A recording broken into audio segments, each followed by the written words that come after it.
Hello and welcome to the Pots and Trowels Gardening Podcast with me, Martin, joined by Sean and Jill. Hi. And this week we're going to head into the woods to talk snowdrops. And I'm very excited because I found a bit of a bargain on eBay, which we'll talk about later. But our guest is giving us some top tips for keeping your labels going in the garden as well. There's going to be a question. Well, Martin's going to answer a question about hydrangeas. But first, let's hear from Michael Myers, who's a snowdrop enthusiast.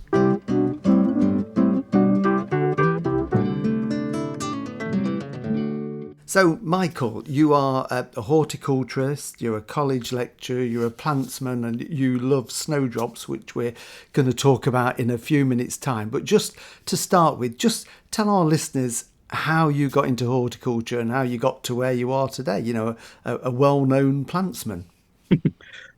Oh, well, I have a picture of myself aged about 4 wheeling a wheelbarrow. And that's my sort of first recollection or evidence of having any interest in horticulture. But when I was at school, I sort of, used to look after the garden, used to look after another local garden as well for one of my neighbours. And having left sixth form, I decided to sort of go down the horticulture route and go to college. And I don't know if you know, but back then you actually had to have a year's experience before you went to college. That's right. So I did 1 year at Harlow Car before it became part of the RHS. So that's back in the 80s, and I worked as a volunteer there full time, for a full year before going to Askham Bryan, and that's kind of how I started horticulture really as a profession. Yeah. And then, obviously you've been lecturing, haven't you, for quite a few years at Craven College and various places. Yeah, the lecturing's been a little bit sort of sporadic initially. I did a little bit at Sheffield College and some work for Harlow Car and that. But then in around 2000, I was asked by my former boss at Harlow Car if I would go and do some stand-in teaching for Craven College. And that's how a lot of people get into teaching in FE, is sort of, the part-time route. And it just gradually, became sort of more and more hours until I was then offered what they call a 0.5 post, half the work for half the pay. And then eventually, it became a full-time role. And, as I say, I've been doing that for over 20 years now. Yeah, I mean, I must admit, I did 9 years of lecturing at the Brackenhurst College in Nottinghamshire many years ago, and I did thoroughly enjoy it. I do miss doing that. But of course, snowdrops is one of the things you're best known for. I mean, I know you do lots of talks to garden clubs and that, and you're often referred to just as the snowdrop man because that's how people know you.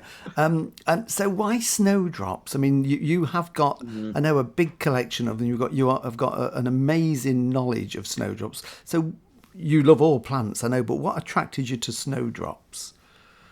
That's a very good question. I don't really know, actually. I suppose initially we used to have a fairly small garden, and so I developed an interest in alpines and bulbs, because you know what it's like if you're a plantsman, you cannot say no to a new plant. But if you've got a small garden, you can only grow a certain number of trees and shrubs. So I kind of thought, oh, well, if I grow small plants, I'll be able to pack lots and lots in. And I suppose I would have been in maybe my mid-teens when I went to visit a garden up in Bewley. I don't know if you remember Sixton Thompson, Mr. Sixton Thompson, who used to be, I think he was director at Harlow Car. He used to open I know his the car. name, yes. And he wrote for the Yorkshire Post, horticultural column for the Yorkshire Post. And he gave me some bulbs of SR knot and Atkinsii. And as I say, I would have been maybe 15, 16, 17 years old when I got those. And that kind of started my interest in snowdrops. And whilst I was at college, again, you had to have a year in industry as a sandwich year back then. And so I did 6 months at Wisley. And when I was at Wisley, I was working alongside a young man called Matt Bishop. And Matt went on to write what many people regard as the definitive guide to snowdrops, along with John Grimshaw and Aaron Davis. And even back then, he was a complete snowdrop fanatic, and I guess some of that rubbed off on me, and I started really collecting in earnest, I suppose, from about then. So that, as I say, that was when I was at college at Askham Bryan in my middle year. Right. So And you did start your collection fairly young in your career then, basically. yeah, I would have been in my sort of late teens, I Yeah. guess, when I started to collect them. And back then, of course, there wasn't that sort of interest that you've got today. There was still quite a number of cultivars, but there wasn't the sort of the massive number of cultivars that you have now. All the range of forms. We've seen Mm. that really in the last sort of 30 or so years, and the prices, of course, just going silly as well. Yeah, well, exactly. Yes. I mean, we'll perhaps touch on that in a minute. So, um, Mhm. but how many different types do you think you've got then, species and cultivars of snowdrop in your garden? I've got most of the species. There's a couple which I've not got. So I think there's around 20 or so species. It depends which book you read. And there's a couple of those which I don't grow, which are really quite scarce and quite difficult to grow. Um, I probably have somewhere in the region of about 400 to 500 different snowdrops. Wow. And Yeah. the problem, of course, is finding space for them. I would ideally like to have them all in the garden, growing in borders, but some are in pots and they're grown in sand plunges. And Right. once they've clumped up a little bit, I do then try to find space in the garden. But you've got to be careful because you don't want to be digging them up by accident or having them smothered by, more vigorous plants. That's one of the key I things. suppose that's a problem, isn't it? If you just plant them all in the garden, it's keeping them as individual clumps so that they don't Yeah. merge with each other. So yeah, which is quite difficult to do, isn't it? Really, that's a big responsibility having 400 to 500 different types of snowdrops, and because Yeah. presumably I know you label methodically around the garden. I saw something on social media only a week or so ago where I think you were saying you paint your labels black, white. These are white labels, don't you? Paint them black and then scratch off to reveal the white underneath. Yeah, well, that was an experiment I did maybe 15 or more years ago. I just got some normal white labels, white plastic labels, and painted them with Hammerite, the really strong black paint. Might have given them a couple of coats, but you can get it as a spray. And so I think I remember rightly, I hung them up and sprayed them. Yeah. And then, as you say, once they're dry, you can actually scratch out the names. And those labels, the ones that I did back then, have lasted, as I say, 15 years, which normally a white label will have, the name will have rubbed off by then. But I don't rely just on labels. I do actually make a plan of the bed as well, Right. because you know what labels are like. Invariably, they get broken, lost, or the labels just become um, sort of so you can't read them. Yeah, exactly. Yeah, they deteriorate, don't they? I mean, I would imagine, Michael, that you can recognise an awful lot just by looking at them. But to a layman like me, I mean, I love snowdrops, but so many of them look very similar and they've only got very subtle differences, haven't they? So identifying must be quite a skill to be able to do that. Yeah, I think snowdrop enthusiasts, you probably know the name for them, the Galanthophiles. Yeah. So Galanthophiles are kind of really like the horticultural stamp collectors or train spotters. We're obsessed with sort of minute details, and And as you are you a galanthophile? probably, um, That means yes. yeah, yes, almost certainly, I would be. I must admit, I don't spend a lot of money on them.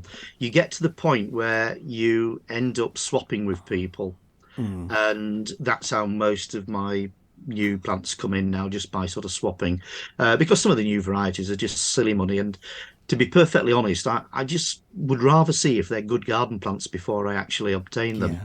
Yeah. Otherwise, you can end up wasting a lot of money. And what would you say is silly money? What do people pay for some of these, unusual, rare Yeah. snowdrop bulbs, or buy them in the green, presumably? I don't know. What do they pay for them? What sort of money changes hands?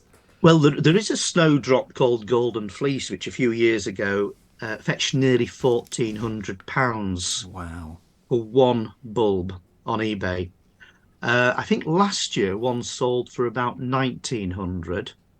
And there are bulbs currently being advertised as possibly going on eBay this year, which could actually set a new world record again.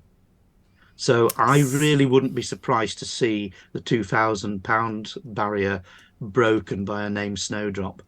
Wow. And that's one bulb, just one bulb. That's one bulb, yes. Yeah. You know, and if you lose that bulb, that's gone, hasn't it? So presumably, if you're buying that bulb, you want to try and bulk it up as quickly as you can, so that you've got several bulbs. Well, a lot of the rare ones, some of the the rare bulbs when they're sold, what the people who do when they buy them, the first thing they do following summer is chop them up, rather like a Terry's chocolate orange, to make chips. And those can then be used to propagate from.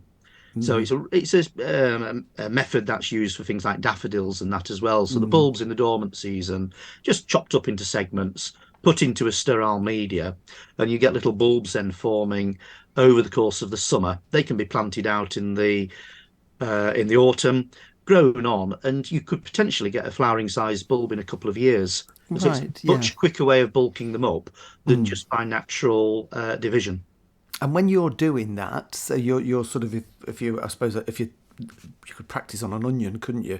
You're cutting downwards and into sections, like you say, like a Terry's chocolate orange. Do you have to have a little piece of the basal plate attached to it? That's normally recommended, but I do know people who chip snowdrops who often find the bulbs forming along the cut surfaces other than where the base plate is. Right. Because I'd always thought that the base plate, which is equivalent to the stem, is where the new bulbs come from, but it's not always the case. A lot of them do, but you can sometimes get them forming actually from the scale leaves as well.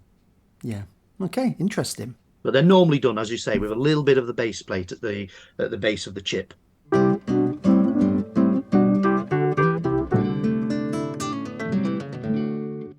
Oh, chips. Snowdrop chips. Snowdrop I wonder what they'd chips. like with a bit of salt and vinegar on. Yeah, try them in the air fryer. Yeah, you need a lot with a piece of haddock. No, it is a very good way. I've never done it with snowdrops. I've tried it with a daffodil, and I've done a similar thing with lilies, where you can take off the individual scales, and it does work. And that's how these enthusiasts just bulk them up.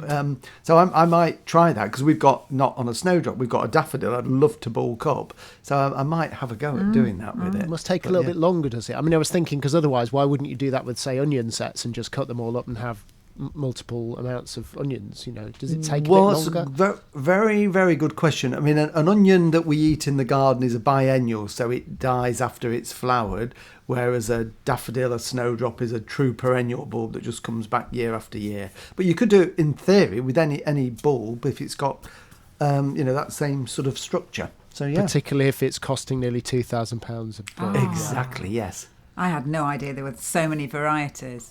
Got to be brave to start cutting that up, haven't you, right? Yeah. You've just spent £2,000 on it. I mean, Yeah, you you know, wouldn't want it to be the only one, would you? I don't want to be disrespectful, but I mean, I feel like they might be being fleeced by Well, the golden after fleece Michael bulb. had sort of said how much that golden fleece bulb was it the bulb or the plant? It was a plant, wasn't it? Yes. I did have a little look on eBay and found a golden fleece for $89.99. So that's the positive bargain, isn't it? Really? Yeah. Get it? Yes. As long as yeah, it I is mean, the golden fleece, and you're not, yeah. Anyway, that's. I think most people just want drifts of sort of the Yeah. common snowdrops, because they're beautiful, aren't they? They really are lovely to see them in the garden. And this is the time when they're all opening everywhere you go. You see them in the vergers, and people's gardens are great to see. And we've grown them in pots before, haven't we? And had them, because we've got like a little welly rack outside the back door, which has got a shelf on the top. So we've done them in pots, and you've just put a little bit of moss around the top of the bowl to cover the soil up. And then you can actually see the snowdrop flower then, because when they're on the ground, you can't see inside unless you're lying on the ground. That's right, yeah. And pick a few from the garden and bring them in. Michael, when we did the chat, he'd got some in a little vase that he showed me. So, pick them, put them in a little egg cup or something, because they're just beautiful to have on a windowsill. They really Just a are. little note for international viewers: wellies is another word for boots. So welly rack is like a boot rack. Yes. Just clear that up. I remember going to film, might have been with you, Martin, Hopton Hall in Derbyshire. Lots of beautiful snowdrops there in the woods. Yes, we did many years ago. Yeah, we filmed in a few over the years. And they are Some of really them- popular.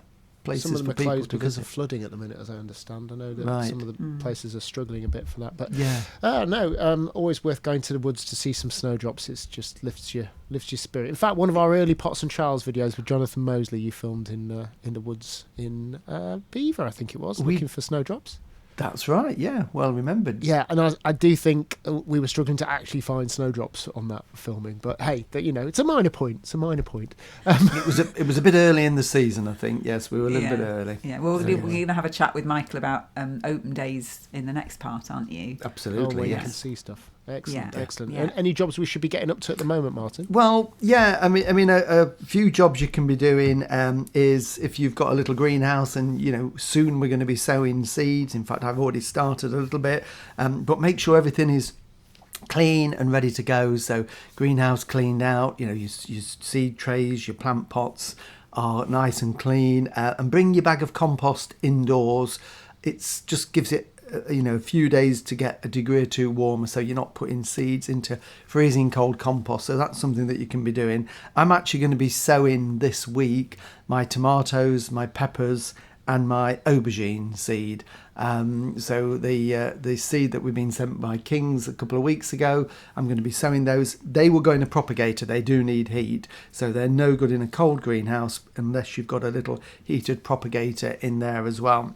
And the other thing is, if you've got apples and pears, I know I keep talking about pruning, but you need to think really by the end of February you want to have done your apples and pears if possible.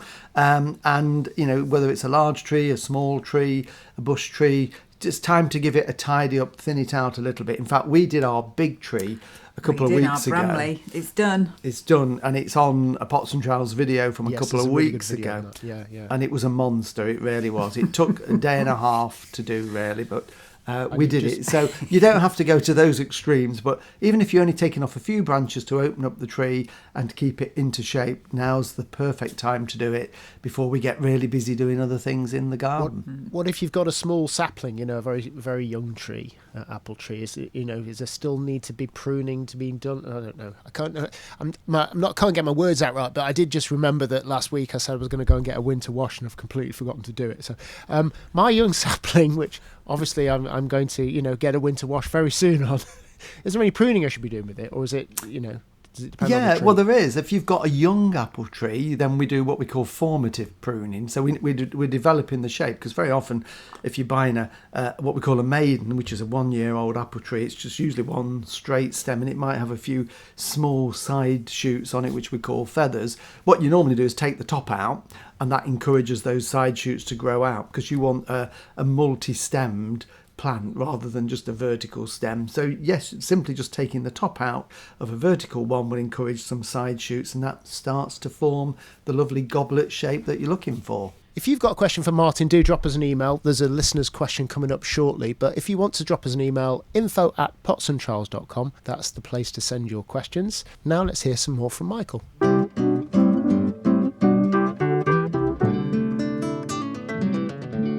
So, Michael, anybody wanting to sort of see more snowdrops, because we are, now in the snowdrop time, although they have got quite a long flowering period, haven't they? Some start very early, some go on later. So when could you, if you've got a bit of a collection, when could you expect to see your first snowdrop flowers? Well, there are some species which will flower as early as October. Some people maybe even get them in flower in September. But if you go to any of the Alpine Garden Society shows in the autumn, such as the one at Harlow Carr in October, you'll always see snowdrops on the display benches.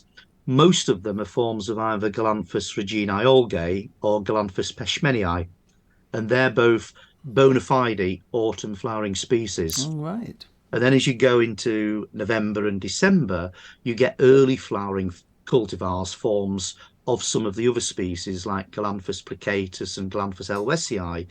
There's a lovely variety called Barnes, which I usually have in flower in December. It's still in flower now. So it has a really, really long flowering season. Right. Free Ships is a form of Galanthus plicatus.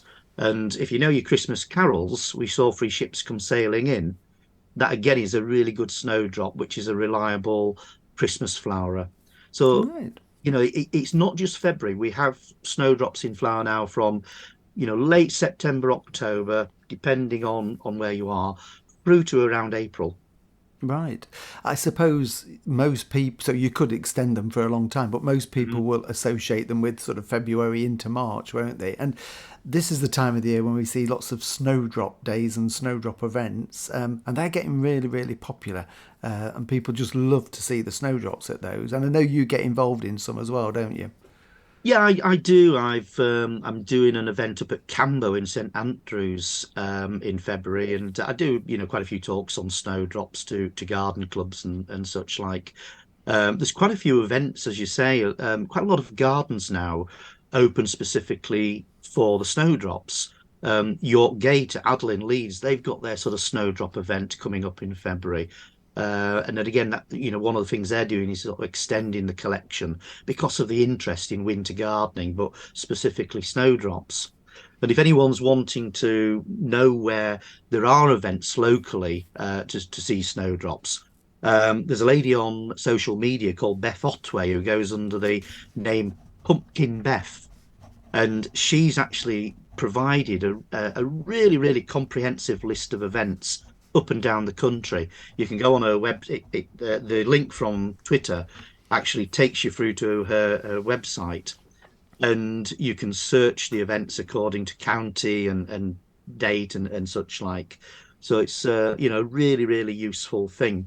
I think I just put in snowdrop events on a search in Twitter, and it just comes up with her details. And she Oh, does that right. every year. It's a really Yeah. useful Which is resource. good because, as you say, wherever you live, in the UK, there's going to be some snowdrop events. So it's nice to find them out. And it's a great place, I suppose, because to buy them, because very often you'll see all these drifts of snowdrops and they'll often have some for sale in pots. So anybody wanting to start off with a few, it's a good way to get some. Absolutely, yeah.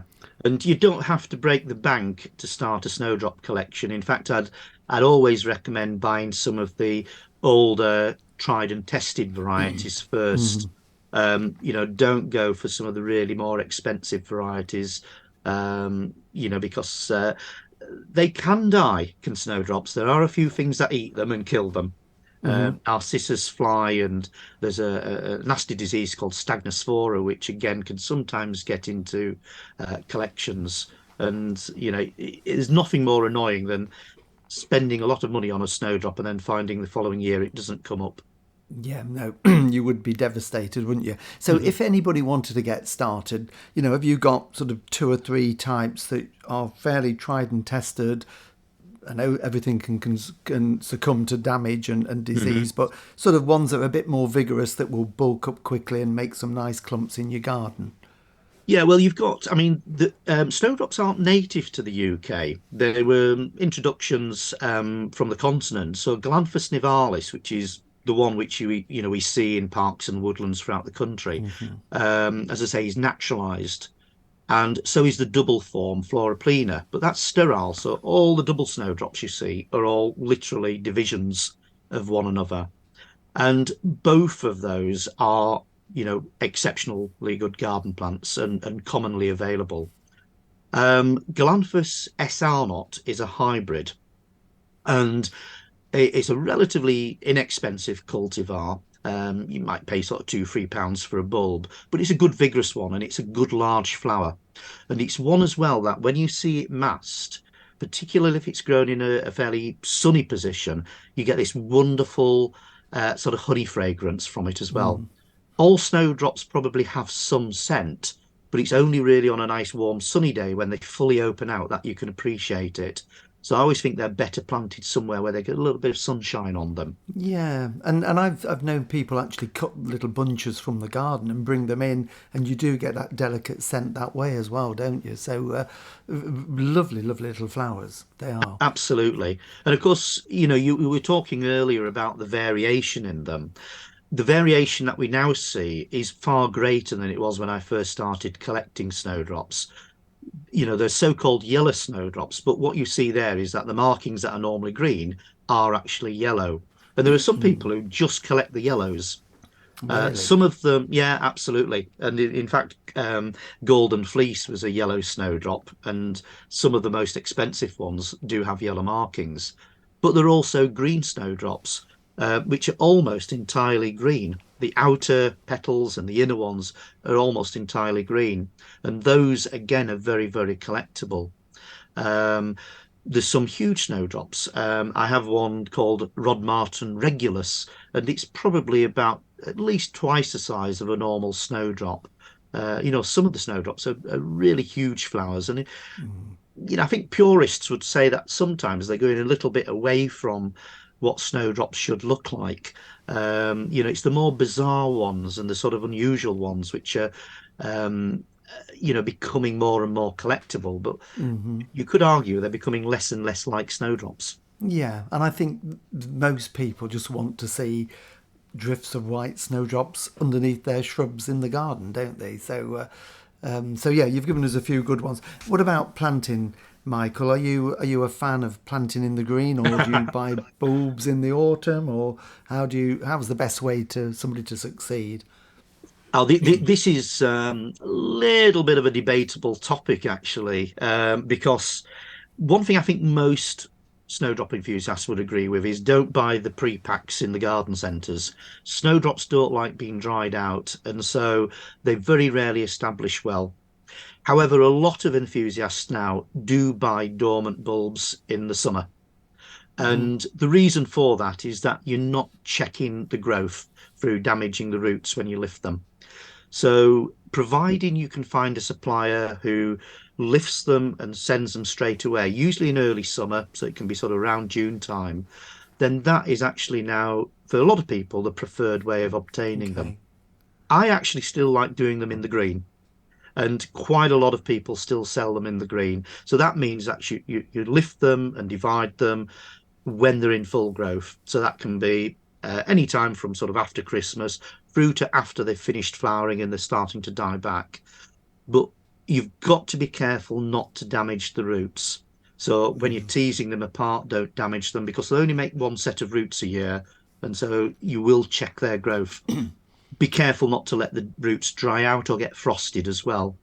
And so ideally, when you're lifting them and dividing them, replant them straight away. You'll Yeah. get a little bit of a check in growth, but the benefit, I suppose, of transplanting them in the green is you can see where they are, so you don't damage the bulbs trying to find them when they're dormant, and you can also make sure that they're the right variety as well. And I suppose if you can get them, if a friend's got some in the garden, they're happy to let you have some. If you can wait until they're almost dying down later on in spring, so they've flowered and the leaves are going yellow and brown, I suppose by then they're putting all the goodness back into the bulb. So that's probably a good time to do it. You can still physically see them and where you're planting them, but they're on that process of dying down, aren't they, by then? Yeah, yeah, absolutely. Yeah, I mean, I tend to sort of lift them and divide them Mm. whenever people are wanting them, but Yeah. you've just got to make sure that the weather conditions are suitable. Don't do them in frosty weather, and Mm. as I say, don't leave them to dry out at all. Mhm. Cover them over just like you would with bare root shrubs. Make sure the roots don't get dried out and Yeah. damaged. Okay, and to finish off, we've got to touch on your garden because you've got an amazing garden. I've been to it. You're up there in North Yorkshire in Nidderdale. That your house looks down over the garden, and you've done an awful lot of work there, just full of unusual plants. So, how would you describe your garden? Because it is amazing. It really is. Well, it's a lot of hard work. It's about half an acre.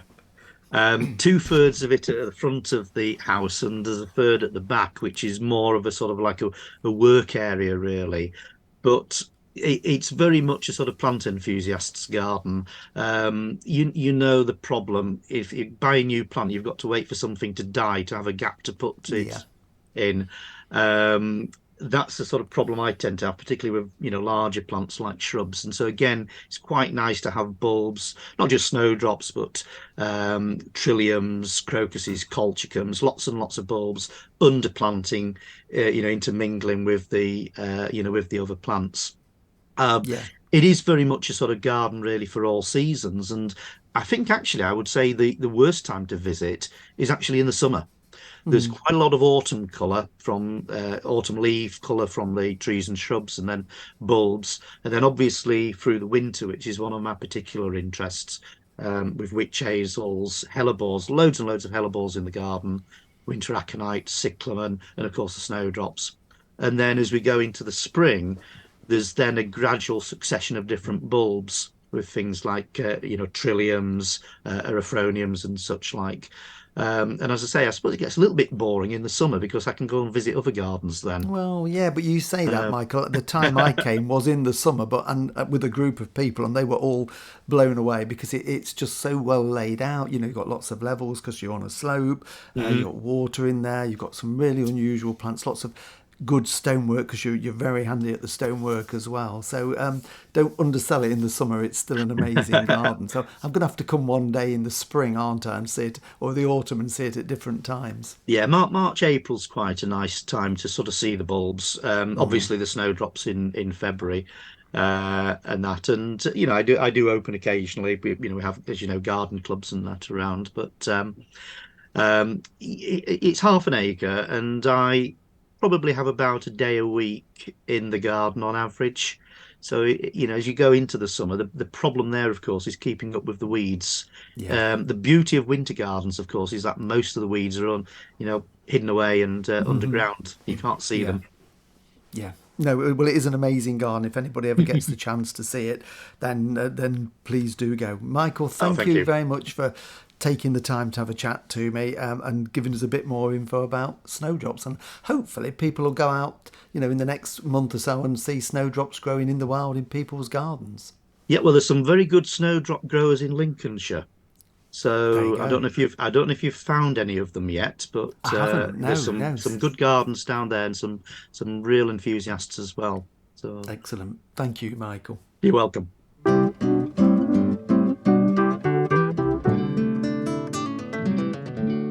So, did you find any? Have you found any yet? Well, we haven't visited any yet. There are a couple not a million miles from us, and one of them is in fact quite close. We're going to go to it. I think they're open on the 18th of February, so next weekend, and that's Hackthorne Hall. It's a private house. Small estate. They've got a lovely walled garden. We need to go there with the camera. We went to it in the summer, didn't we? And it looks did. Gorgeous. So it'll be nice to see it at this time of year. Yes, and they've got lots of woodland. So they've got woodland walks with the snowdrop. So that's Hackthorne Hall, which is north of Lincoln. And another one we have been to, I don't think we'll get time to get to it this year, is Goldsborough Hall near Harrogate. Again, private house, you get to wander around the grounds, and in fact we ended that one with a lovely afternoon tea by a log fire, didn't we, if I remember? Oh, I'd forgotten about that. Yes, we did. Yes. That was nice. So yeah, but wherever you are, there will be snowdrop weekends happening over the next month or so. So just look locally and go and enjoy them, because it's a good, I think, after winter. It still is winter, I know, but it just makes you feel that spring is on the way when you see the snowdrops. Bearing in mind the value of some of these snowdrops, is there a problem with theft at all, especially at the open days? Do people walk around with a little trowel and, not that I'm suggesting that's something, you obviously shouldn't, but does that happen? It does happen, and I know of gardens where that has happened, some of the RHS gardens, and we used to go to one called Hodsock many years ago. We probably filmed there, Sean, with you years ago, which is no longer does the snowdrop weekends, I don't think. Anyway, they're not as big as they were, but if they labelled a rare one, the chances are it would disappear. So yes, you've got to be really careful with them. It's such a shame that there's so much interest in them, but then there are a minority of people that want to dig them up and take them, which is such a shame. Yeah. There's often people doing that with cuttings as well, I suppose, in some gardens, aren't there? Taking cuttings of people's plants, sneaking them. Yeah, they do. I mean, when we used to open our garden, if anybody said, "Oh, I love that plant, can I have a bit?" I would get my secretaries, get a polythene bag and cut them a bit off. And I think that's absolutely fine. It's when people go around helping themselves, isn't it, that you don't want. Not ideal. We have had a question on YouTube, if you're up for answering it, Martin. It was yet again another hydrangea related question, because, we're very popular in the hydrangea community on YouTube. Nick Knack 12 Abel, so I'm guessing this is Nick. Thank you, Martin. Most helpful hydrangea pruning video. If anyone wants to see that, you can see that on our YouTube channel, of course. I have the paniculatas in containers. Can I treat them like the arborescents and cut them down to the base, or do they have to have the structured frame? Thank you. Right, good question. Because last week we touched on the Hydrangea macrophylla, which is sort of the mop head ones that people know, the pinks and the blues that you prune. Not too hard, you're just taking off the bit of the old flowers.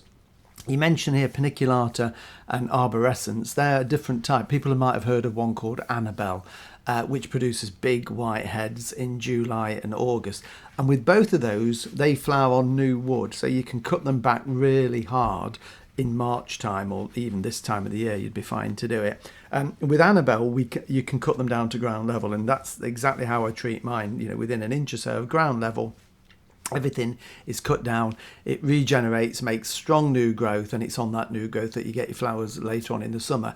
Similar thing happens with paniculata, but normally you have a bit of a woody frame, so you would prune them down maybe to, some people do it to a foot, some people to 2 feet, whatever effect you want. So you'd have those old branches at the base, and then you cut back to that framework every year and get your new growth growing out sort of the knuckles. So basically Nick wants to know if he can treat them like Annabelle and cut them right down. I think from a young plant you could do it. So if you've got a young plant, cut it down to just 2 or 3 inches, you'll get new growth, and then every year keep cutting it down to that point, and it's on that lovely strong growth that you get those cone-shaped flowers then in August time. If you'd got one of those and you'd not done any pruning for a few years and it had got really out of hand, I'm just thinking about a friend of ours who had let his go quite badly. Is that worth cutting those right down and then starting from scratch with them? There's always an element of risk, because but hydrangea is normally fairly good at growing from old wood. So even if you've got an old one and you cut it quite hard, you cut something that's thickness of a broom handle, it will usually shoot from a bud below that. So I think you would still get away with it. Yeah, and now's the time to do it. And they mention they're in containers. Does that make much of a difference if they're in the ground or in containers? No, you don't always get the same amount of vigour in a container because the roots are that little bit restricted by the pot, and they obviously rely on you for water and food, so you feed more in a container. But as long as you give them plenty of water when they're growing and a good dose of fertiliser, you'll still get strong growth. Fantastic. And remember, if you've got a question for Martin, I know I say it every time, every week, but info@potsandtrowels.com is the email address. Just drop us an email and we'll get it answered on the podcast. New episodes out every Sunday. Yeah, and we'll be back again next week with some more gardening talk. So we'll see you then. Bye. Bye.